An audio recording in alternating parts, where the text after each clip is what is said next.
Hello बच्चों। तो आज की क्लास में हम लोग डिस्कस करने वाले हैं हिंदी गद्य के दूसरे अध्याय के बारे में, जो कि है जयशंकर प्रसाद जी की कहानी ममता। तो आज की क्लास में सबसे पहले हम लोग देखने वाले हैं जयशंकर प्रसाद जी का जीवन परिचय, एंड उसके बाद हम लोग इस कहानी का सार देखने वाले हैं, जो कि बहुत ही इंटरेस्टिंग स्टोरी है। और साथ ही साथ आपको पता है कि हम लोगों ने जो पिछली क्लास में मित्रता चैप्टर पूरा हम लोगों ने कंप्लीट कर लिया है, और साथ में उसमें आचार्य रामचंद्र शुक्ल जी का जीवन परिचय और उसमें कुछ महत्वपूर्ण गद्यांशों की व्याख्या भी कर चुके हैं हम लोग। तो आज की क्लास में हम लोग देखते हैं कि जो है जयशंकर प्रसाद जी का जीवन परिचय। तो देखिए, ये जयशंकर प्रसाद जी का जीवन परिचय, परीक्षा में आपके जीवन परिचय हिंदी गद्य से आपको एक जीवन परिचय परीक्षा में करना होगा, और इसी प्रकार काव्य से भी आपको एक जीवन परिचय करना होगा। और आपकी परीक्षा में जीवन परिचय 5 नंबर का पूछा जाता है। कितना होता है? 5, जिसमें आपको एक रचना लिखनी होती है। सिर्फ एग्जाम में आपको एक रचना लिखनी होती है, लेकिन आज जो हम लोग जीवन परिचय में पढ़ने वाले हैं तो इसमें हम लोग कई रचनाएं देखेंगे, क्योंकि यहाँ से आपके बहुविकल्पी प्रश्न बन सकते हैं। तो देखिए, सबसे पहले जयशंकर प्रसाद जी का जीवन परिचय। इनका जन्म 1889 ईस्वी में हुआ था। कब हुआ था? इनका जन्म 1889 ईस्वी में।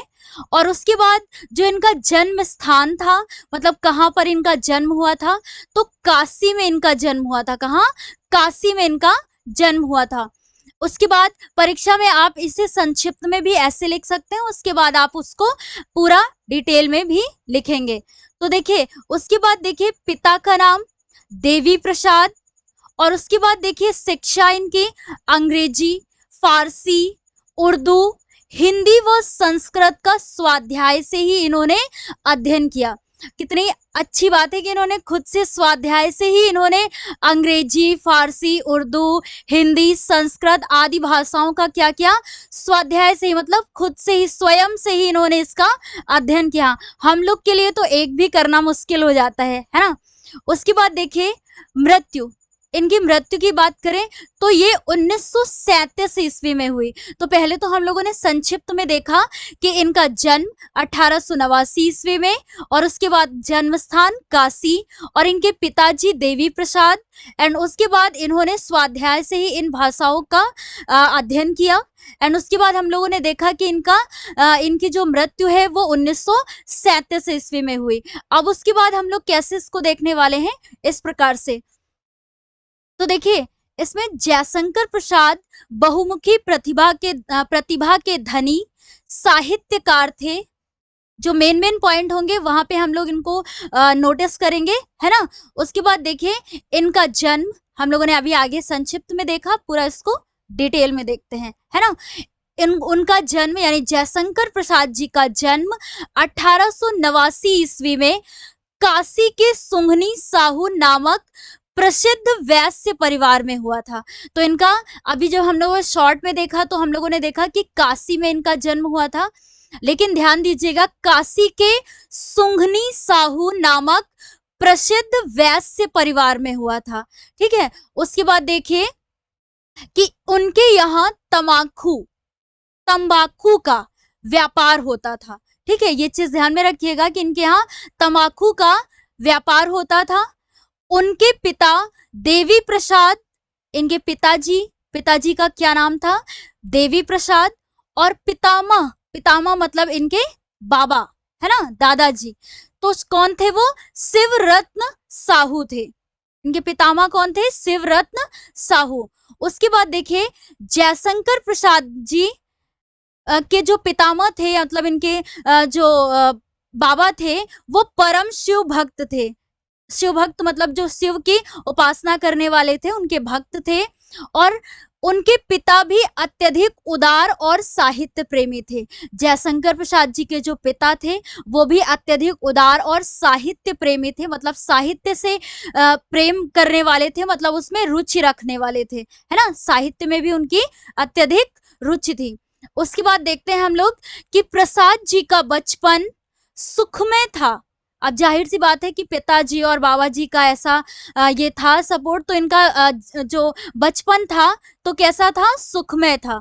उसके बाद देखते हैं कि बाल्यकाल में ही उन्होंने अपनी माता के साथ, अपनी माता जी के साथ बाल्यकाल में ही इन्होंने धारा क्षेत्र, ओंकारेश्वर, पुष्कर, उज्जैन और ब्रज आदि तीर्थों की यात्राएं की। तो बाल्यकाल में ही इन्होंने अपनी माता जी के साथ इन जो है स्थानों की क्या की, इन्होंने तीर्थ यात्राएं की। मतलब इन तीर्थों की इन्होंने क्या की, यात्राएं, है ना, जिसमें से आप लोग नाम इनके याद रख सकते हैं कि धारा क्षेत्र, ओंकारेश्वर, पुष्कर, उज्जैन और ब्रज आदि तीर्थों की यात्राएं की। उसके बाद देखते हैं कि यात्रा से लौटने के बाद पहले पिताजी का और फिर 4 वर्ष पश्चात ही उनकी माता जी का निधन हो गया। जैसे ही वो यात्रा से वापस आए उसके बाद उनके पिताजी का पहले निधन हुआ एंड उसके 4 वर्ष पश्चात, मतलब 4 साल बाद उनकी माता जी का निधन हो गया। अब देखिए इसके आगे, अच्छा बीच में एक बात हम बोलना चाहते हैं कि अभी पिछली क्लास थी हमारी जिसमें एक बच्चे ने, किसी ने कमेंट किया कि मैम आप पढ़ाने पर ज़्यादा फोकस करती हैं। वास्तव में ये बिल्कुल सही बात थी, मुझे लगी भी कि मेरा जब मतलब पढ़ाने का तरीका है तो इसमें हमें लगता है कि हम जिस काम के लिए आए हैं यहाँ पर, और जो हम करना चाहते हैं सिर्फ और सिर्फ हमारा ध्यान उसी पर रहे। हमारे द्वारा आपको कोई भी फालतू की बातें नहीं मिलेंगी सुनने को, पढ़ते वक्त तो बीच में बिल्कुल भी नहीं, है ना। तो उस बच्चे की बात हमें अच्छी लगी कि मैम आप बाकी मैमों से अलग हैं और आपका जो पूरा फोकस होता है वो आपका सिर्फ और सिर्फ पढ़ाने में होता है। तो बिल्कुल सही समझा, और आप लोग यदि ये समझ लें तो बहुत अच्छी बात है कि हमारी क्लास में सिर्फ आपको पढ़ाया जाएगा, फालतू की बातें आपको बिल्कुल भी सुनने को नहीं मिलेंगी। तो चलिए आगे की क्लास कंटिन्यू करते हैं। तो हम लोगों ने देखा, उसके बाद देखिए कि जो जयशंकर प्रसाद जी थे, इनके बचपन से ही ये साहित्य के प्रति इनका क्या था, लगाव था। वे साहित्यिक पुस्तकें पढ़ते थे। जब साहित्य से लगाव था तो जाहिर सी बात है उनकी वो पुस्तकें भी कौन सी पढ़ेंगे, साहित्यिक पुस्तकें पढ़ते थे और काव्य रचना करते थे, है ना, काव्य रचना करते थे। पहले तो उनके भाई उनकी काव्य रचना में बाधा डालते रहे, परंतु जब उन्होंने देखा कि प्रसाद जी का मन, यानी जयशंकर प्रसाद जी का मन काव्य रचना में अधिक लगता है, जब पहले तो वो बाधा डालते थे लेकिन फिर उन्होंने देखा कि इनका मन जो है काव्य रचना में अत्यधिक लगता है, तब देखिए आगे क्या हुआ कि उन्होंने इसकी पूरी स्वतंत्रता उन्हें दे दी, है ना। उसके बाद देखिए कि प्रसाद जी स्वतंत्र रूप से काव्य रचना के मार्ग पर बढ़ने लगे। उसके बाद इसी बीच उनके बड़े भाई शंभु रत्न जी का निधन हो गया। पहले इनके पिताजी का, फिर 4 वर्ष बाद इनकी माता जी का निधन हुआ, है ना। उसके बाद ये जो इनके बड़े भाई थे, इनका नाम क्या था, शंभु रत्न, इनका भी क्या हो गया, निधन हो गया। उसके बाद देखिए कि जब इनके बड़े भाई शंभु रत्न जी का निधन हो जाने से घर की स्थिति खराब हो गई, है ना। जब उनका निधन हो गया तो उनके जो घर की स्थिति थी वो क्या हो गई, खराब हो गई। व्यापार भी नष्ट हो गया, जो तंबाकू वगैरह का व्यापार चलता था वो भी क्या हो गया, नष्ट हो गया। पैतृक संपत्ति बेचने से, जो पूर्वजों की संपत्ति थी उसको बेचने से कर्ज से मुक्ति तो मिली, पर वे क्षय रोग का शिकार होकर, जब इनके बड़े भाई का देहांत हो गया उसके बाद क्या हुआ, इनके घर की स्थिति खराब हो गई। और उसके बाद जब इन्होंने पैतृक संपत्ति बेचकर कर्ज से तो मुक्ति पा ली, लेकिन उसके बाद क्या हुआ कि जयशंकर प्रसाद जी क्षय रोग से, ये चीज मेन पॉइंट ध्यान रखिएगा कि किस रोग से पीड़ित हुए थे, क्षय रोग से पीड़ित होकर, यानी क्षय रोग का शिकार होकर मात्र 47 वर्ष की आयु में 15 नवंबर 1937 ईस्वी को इस संसार से विदा हो गए। मतलब इनकी मृत्यु कब हुई, 1937 ईस्वी में, 15 नवंबर 1937 ईस्वी में। मात्र ये कितने वर्ष के हुए थे, 47 वर्ष के। तो इस प्रकार से हम लोगों ने जीवन परिचय देखा, सबसे पहले उनका संक्षिप्त में, और उसके बाद हम लोगों ने डिटेल में देखा, है ना। अब देखिए यहाँ पर आप लोग देख रहे हैं कि इनकी मुख्य रचनाएं, अब आप सोच रहे होंगे कि एग्जाम में तो हमें एक लिखनी है, तो मैम ने यहाँ पर इतनी ज्यादा क्यों रखी है? इसका ये कारण है कि आपको इनमें से एक तो एग्जाम में याद रहेगी, और सबसे पहली बात तो यदि आप इनको, ये जितनी भी यहाँ पर रचनाएं लिखी हुई हैं, ये परीक्षा की दृष्टि से महत्वपूर्ण है। इनसे आपके लिए बहुविकल्पी प्रश्न बन सकता है, इसलिए इन रचनाओं को आप ध्यान से देखिएगा। और एग्जाम में तो आपको सिर्फ एक रचना लिखनी है ना? तो देखिए, जो इनकी प्रमुख रचनाएं थी, इसमें इन्होंने जो विधाएं थी, जैसे नाटक भी लिखे इन्होंने, है ना, उपन्यास भी लिखे, कहानी भी लिखी, काव्य भी लिखे, है ना। तो उनके नाम हम लोग यहाँ पर देखते हैं कि नाटक लिखे तो कौन कौन से, जिस जो महत्वपूर्ण है हम लोग ये सिर्फ और सिर्फ उनकी ही बात करेंगे, ठीक है। तो देखिए, चंद्रगुप्त, स्कंदगुप्त, आजात शत्रु, ध्रुव स्वामिनी, है ना, ये इनके प्रमुख क्या थे? नाटक थे। ध्यान रखिएगा कि कभी परीक्षा में ऐसे बहुविकल्पी प्रश्न में भी बन सकता है कि जयशंकर प्रसाद जी का नाटक है, और 4 ऑप्शन होंगे जिसमें आपको एक करेक्ट जवाब देना होगा, है ना। उसके बाद देखिए, इनके उपन्यास जो मुख्य है, जैसे कंकाल, तितली, इरावती आदि, ये इनके उपन्यास हैं जयशंकर प्रसाद जी के। उसके बाद कहानी जो इन्होंने लिखी, आंधी, इंद्रजाल, आकाशदीप, छाया आदि, ये इनके द्वारा लिखी गई कहानियां हैं। उसके बाद काव्य देखते हैं, तो इन्होंने नाटक भी लिखे, उपन्यास, कहानी, साथ साथ में काव्य भी। तो काव्य में देखिए, कामायनी, जो कि कई बार आपकी परीक्षा में पूछा भी गया प्रश्न है कि कामायनी किसके द्वारा, कामायनी क्या है? एक महाकाव्य है, ध्यान में रखिएगा, ये महाकाव्य है, जयशंकर प्रसाद जी के द्वारा लिखा गया है ना।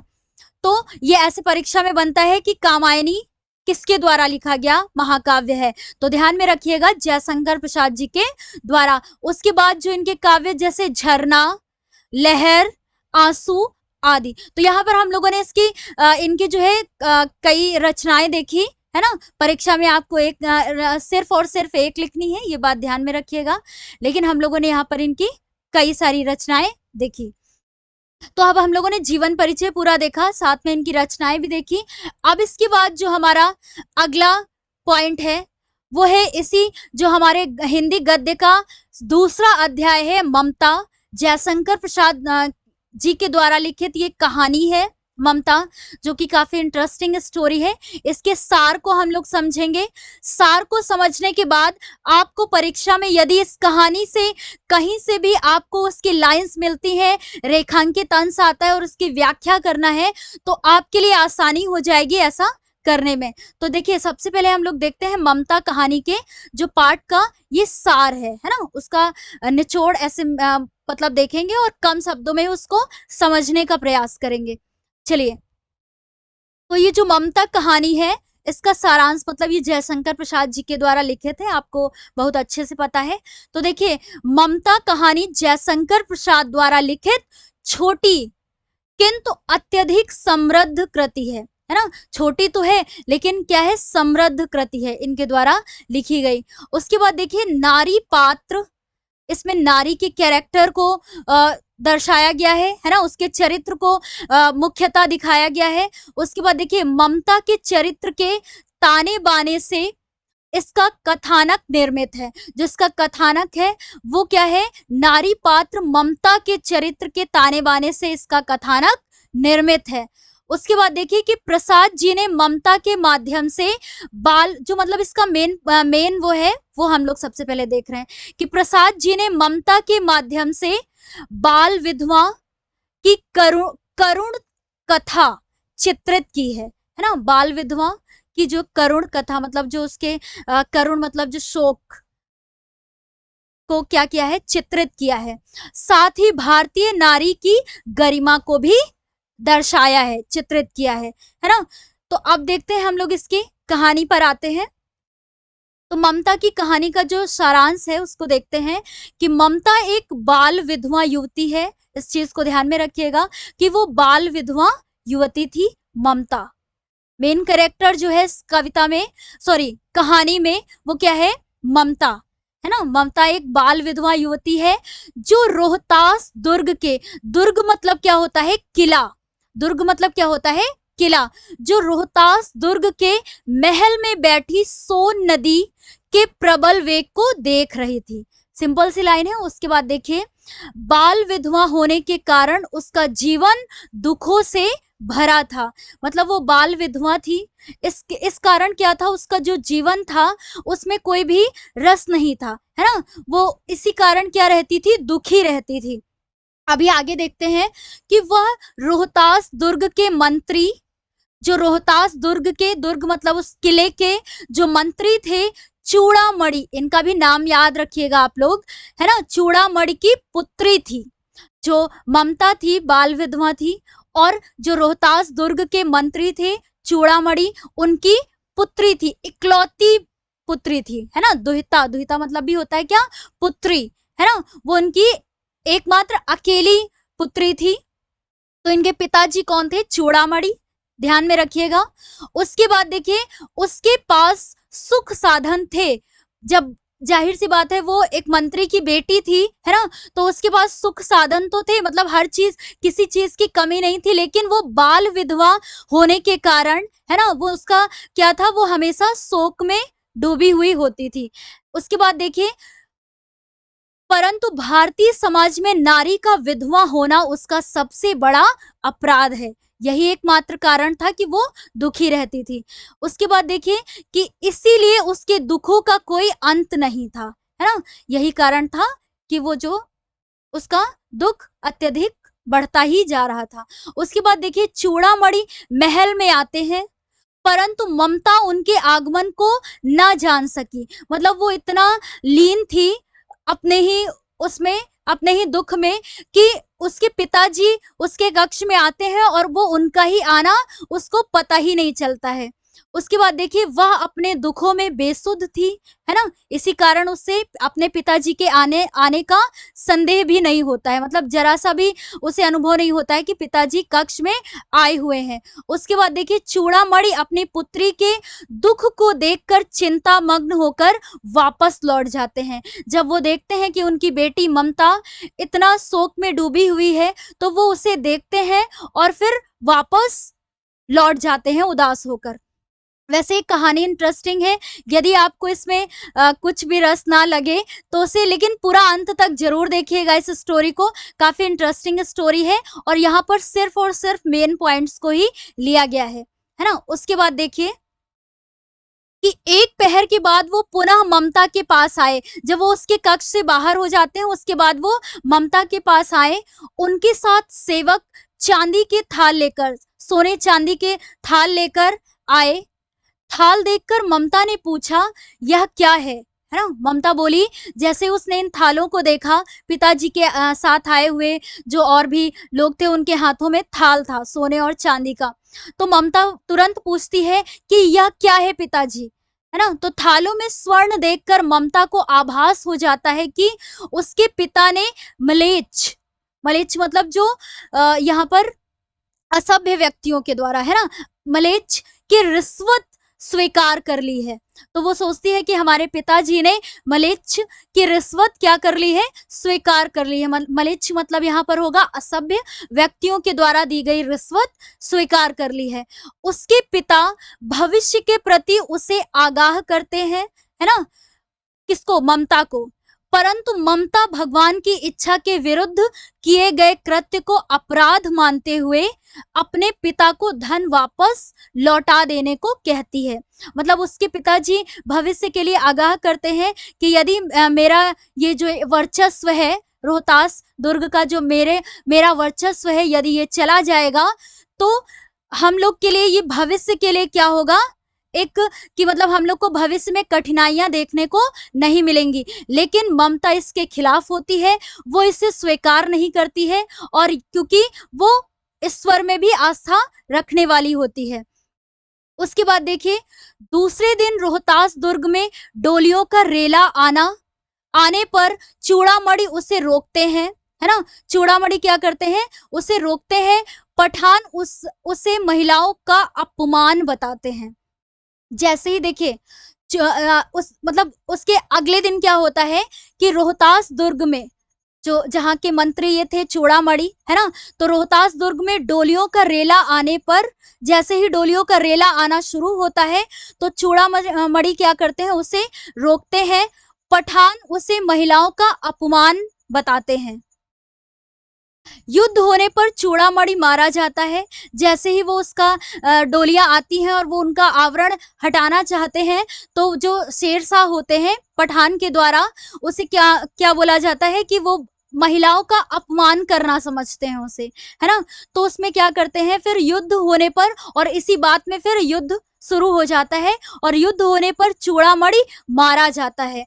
वह राजा रानी और कोस सब पर शेरशाह का आधिपत्य हो जाता है। पर ममता कहीं नहीं मिलती। फिर ममता क्या हो जाती है, वहां से उस दुर्ग से क्या बाहर निकल जाती है, उस किले से क्या करती है, वो बाहर निकल जाती है, मतलब वहां से गायब हो जाती है। और शेरशाह होते हैं उनके हाथ वो नहीं लगती है ना? पूरे किले में उसे ढूंढा जाता है लेकिन वो कहीं भी नहीं मिलती है। अब आगे देखिए क्या होता है। काशी के उत्तर में धर्म चक्र विहार में जहां पंचवर्गीय भिक्षु गौतम का उपदेश ग्रहण करने के लिए मिले थे, तो फिर उसके बाद क्या होता है कि काशी के उत्तर में धर्म चक्र विहार में जहां पंचवर्गीय भिक्षु गौतम का उपदेश ग्रहण करने के लिए मिले थे, उसी स्तूप के खंडहरों में एक झोपड़ी में एक महिला भगवत गीता का पाठ कर रही है। महिला कौन होती है, वो ममता, है ना? उसमें उसका पाठ कर रही होती है भगवत गीता का। तो उसके बाद क्या होता है कि तभी झोपड़ी के दरवाजे पर एक व्यक्ति आश्रय मांगने आता है। क्या होता है कि जब वो पाठ कर रही होती है भगवत गीता का, तो उसी झोपड़ी में एक व्यक्ति आता है ना? वो किस लिए आता है, किस उद्देश्य से आता है? आश्रय मांगने के उद्देश्य से वहां आता है, जो कि एक मुगल है ना? और यहाँ पर ये मुगल थे हुमायूं, अभी आगे इसका जिक्र होने वाला है। मुगल है जो चौसा युद्ध में शेरशाह से पराजित होकर आया था। मतलब चौसा का युद्ध हुआ था जो कि शेरशाह और हुमायूं के बीच में हुआ था, तो उसमें हुमायूं पराजित होकर वहां पर उससे आश्रय मांगने के लिए आया था। उसके बाद देखिए कि ममता उसे आश्रय देने से मना कर देती है। और क्यों मना कर देती है, इसे हम लोग देखने वाले हैं। कि वह सोचती है कि सभी विधर्मी दया के पात्र नहीं होते हैं, क्योंकि उसे वो याद आ जाता है ना, अपने पिता का मारा जाना याद आ जाता है कि कैसे उसकी पिता की हत्या कर दी गई थी, है ना? तो वो ऐसा सोचती है कि सभी जो विधर्मी होते हैं वो दया के पात्र नहीं होते हैं। उसके बाद देखिए, मुगल के वापस लौटने के प्रश्न पूछने पर वह ब्राह्मणी होने के नाते अपने आतिथ्य धर्म का पालन करना अपना कर्तव्य समझती है। मतलब जैसे ही मुगल उससे आश्रय के लिए कहता है, लेकिन वो उस इतनी जल्दी ममता विश्वास नहीं करती है ना? विश्वास नहीं करती है। तो मुगल बोलता है, जो हुमायूं थे वो वापस जाने के लिए कहते हैं, लेकिन फिर ममता सोचती है कि अतिथि का अतिथि के अतिथि का उसका आदर सत्कार करना वो अपना क्या समझती है, कर्तव्य समझती है। उसके बाद देखिए, वह सैनिक को अपनी झोपड़ी में आश्रय देकर स्वयं टूटे हुए खंडहरों में चली जाती है। फिर वो उसे आज्ञा दे देती है कि हाँ, आप यहाँ पर रह सकते हैं, आप विश्राम कर सकते हैं एक रात के लिए, और वो स्वयं वहां से बाहर निकलकर खंडहरों में चली जाती है। फिर उसके बाद देखिए कि प्रभात में ममता बहुत से सैनिकों को उस पथिक को ढूंढते हुए देखती है। फिर जब सुबह होती है तो वो क्या देखती है कि सैनिक को उस पथिक को ढूंढते हुए देखती है कि कई सारे सैनिक उसे ढूंढ रहे हैं। उसके बाद देखिए, जो पथिक था मतलब वही मुगल, है ना, हुमायूं, अपने सैनिकों से ममता को होना चाहिए यहाँ पे, ठीक है, ममता को ढूंढने के लिए कहता है। ममता को ढूंढने के लिए कहता है, पर ममता वहां नहीं मिलती है, वो पहले ही बाहर चली जाती है। पथिक लौटते हुए ममता का घर बनवाने का आदेश देता है। वो जो मुगल हुमायूं थे, है ना, हुमायूं अपने सैनिकों को आदेश देते हैं कि ये जहां पर ये झोपड़ी थी, यहाँ पर क्या बनवा दिया जाए, महल बनवा दिया जाए। अब ममता 70 वर्ष की वृद्धा हो चुकी थी। महल बनवाने के लिए इसलिए कहता है क्योंकि वो सोचता है कि जिस औरत ने मुझे एक आश्रय दिया, मेरी विपत्ति में मेरा सहारा बनी, मुझे आश्रय दिया, उसके लिए मैं कुछ कर ना सका, तो उसे इस बात के लिए खेद होता है, पछतावा होता है। इसी वजह से वो सैनिकों को ममता को ढूंढने के लिए बोलता है। अब उसके बाद देखिए क्या होता है कि अब ममता 70 वर्ष की वृद्धा हो चुकी थी। वो 70 वर्ष की वृद्ध हो चुकी थी। चौसा के मुगल व पठानों के युद्ध को भी काफी समय बीत गया था, है ना। जब हुमायूं और शेर शाह के बीच में युद्ध हुआ था, उसका भी काफी समय उसके हुए भी बीत चुके थे, है ना। फिर क्या हुआ कि ममता बीमार थी। जब वो 70 वर्ष की हो गई तो वो बीमार थी। उसकी झोपड़ी में कई महिलाएं उसकी सेवा कर रही थी, क्योंकि वह भी उसके सुख दुख में उनके काम आती थी। अब उसके बाद देखिए, अचानक एक घुड़सवार वहां आता है।